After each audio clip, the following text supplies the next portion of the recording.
Oh, mga idol, tapos na ang trasis. Kinikinasa namin kahapon. Inabot lang kami ng ulan, kaya ngayon lang natapos. Pero kahapon pa yan nakakasa. Ngayon lang kami nagsanepa. Re-retouch lang ng pintura, tapos lalatagan na namin ng yero. Wala siyang gutter, ano lang, flashing gutter lang meron, and flashing. Tsaka to mga to capping.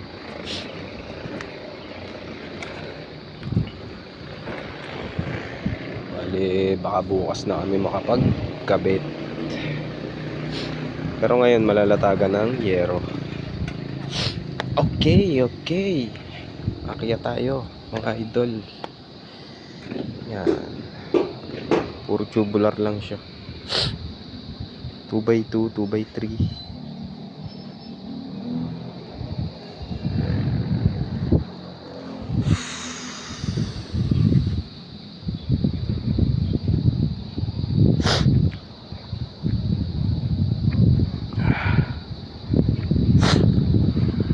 Alright.